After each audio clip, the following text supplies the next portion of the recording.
What's going down? Basement Boy Banter is the channel, back with another Thor's Thoughts reviews. It's another McFarlane Toys, DC Direct, DC Digital, Batman, but it's Batman No Man's Land. So, No Man's Land is one of my favorite stories ever. 1998, Cataclysm hits, Earthquake strikes Gotham. After that, No Man's Land, Gotham's kind of like a wasteland. Batman kind of takes over. It runs in 1999. It's like 80 issues total throughout a bunch of different titles. If you've never read the No Man's Land stuff, I definitely highly recommend reading it. Picture on the back is dope. Him with a baby just jumping down, cape going up. This is, and I've said this before, and I'll probably say it again. This, I think, is going to be my definitive Batman. And this is wild, but with only like 8 months left in the run, 9 months, this might be the last Batman that I get. We'll see. I mean, that's a bold statement. I know. I don't know what I'm saying. It sounds kind of blasphemous and wild, but it might be true because this is the one I've been waiting for. Nightfall is a little bit before my comic reading time, but this was right in my wheelhouse. You know, 1998, I was 16 years old. Reading this stuff was, and then getting in trade paperbacks maybe a couple decades later. Not a couple decades. Oh, no, maybe like 2014, 2015, maybe 2010s, somewhere in there, the early 2010s, I started buying the trade paperbacks.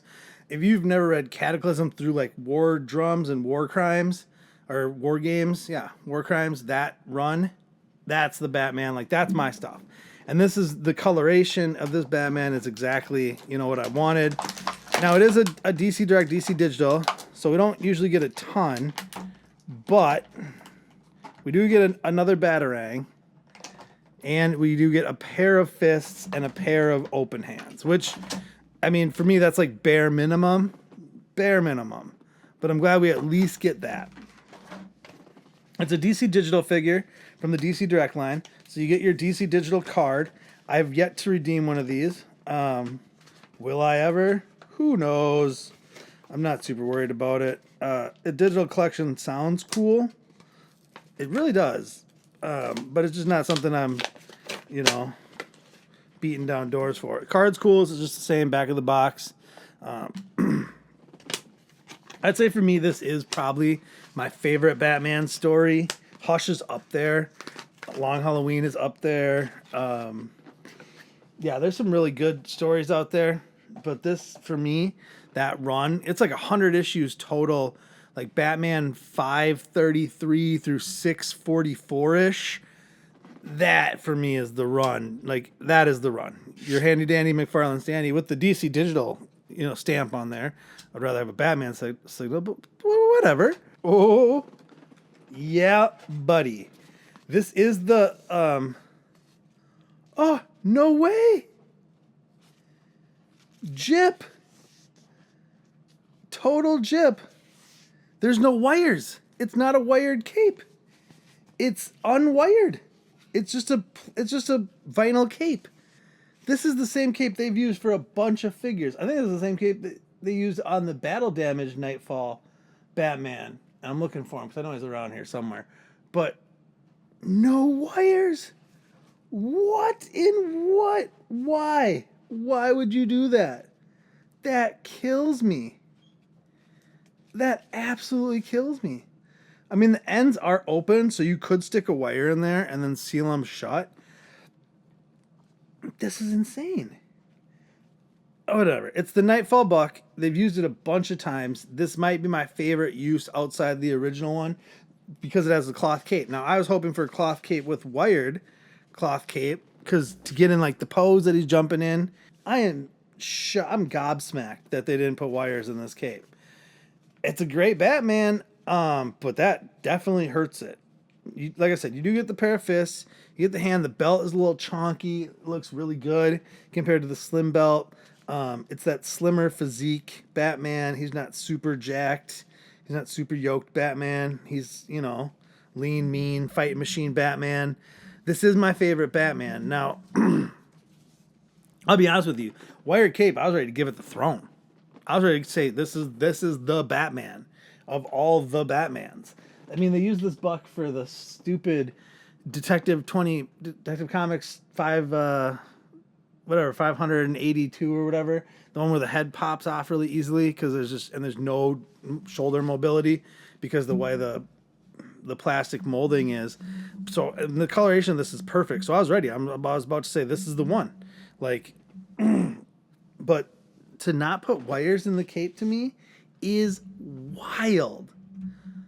It's such a small thing, I know, because I got the cloth cape and I was just expecting the wire to be in there. I swear this is supposed to be a wired cloth cape. Did mine just not come with wires in it? But like I said, it is open at the end of the cape, so you could slide a wire in there and then just put one and then seal it. Then you can turn it into a wired cape. I might look into doing that. Because this is a really good Batman. I love the storyline that it's from. I love the look. I love the head sculpt. He's got just a scowl, like he's all angry faced Batman. You know, his mouth isn't open, but he definitely doesn't look happy. It's not the battle damaged, like bright coloration of the suit. Even the Batman Detective 27 cape. What? I don't get it. I don't understand it. But yeah, I was ready. I was ready to anoint him the best Batman they've done. But that wired cape, just because the body buck for me, I like the Nightfall body buck more than I like the Hush body buck. The Hush body buck, like a little bit more yoked out Batman. He's bigger. I still do hope to get a wired cape Hush Batman before it's all said and done. Do not get me wrong. But I do prefer the lean, mean, fighting machine Batman buck a little bit more. And I love the chonkier belt. I love everything about this Batman. The symbol on the chest, the gauntlets. I mean, it's just this whole wired cape. Because it messes with the cape in general. Like, you can, this cape is unruly at best. You almost need the wires to like make it do what you want it to do, like fall the way you want it to fall. I am just, like I said, I am gobsmacked that doesn't have a wire cape. Well, let's read the card, then I'll give it a grade, a surprising grade, honestly, for me, because you can assume if I was ready to give it the crown, you know what grade I was going to give it. Well, maybe you do, maybe you don't, because honestly, the lack of accessories. We'll get there. Batman, real name Bruce Wayne. Following an earthquake, Gotham's become a war zone. It's up to Batman and his allies to restore law and order in one of the Dark Knight's greatest epics. No lie, Batman Cataclysm through Batman No Man's Land, or even I'd go further and go War Drums, War Games, War Crimes, that run, it's totally worth a read. But this Batman, he's like an 8. Honestly, I was ready to give him full 10s, maybe not full 10s, probably 9.5 or 9-ish, just because of the lack of accessories. You only get the 2 hands, the 1 Batarang. These DC digital figures, I'd rather have more accessories and other stuff than this, but that's just me. But the wired cape is what killed it. I mean, that brings it down for me like a full point, maybe more. And I said it's kind of nitpicky, but it's not, because, I mean, the expectation level has been set. Cloth wired capes, and this is that Batman. I mean, the battle damage Nightfall one and the Bane 2-pack had wired capes, and it's like the same cape. I don't understand. I'm very confused. But I'm saying an 8. It's still a great Batman. I still would add it to your collection, especially if you're as fond of the source material as I am. But I can't say it's a must have. I honestly can't. There are better Batmans than this one. It's a good one though. I'm a little disappointed. But like, share, subscribe, to the next one. Deuce. Thanks for watching.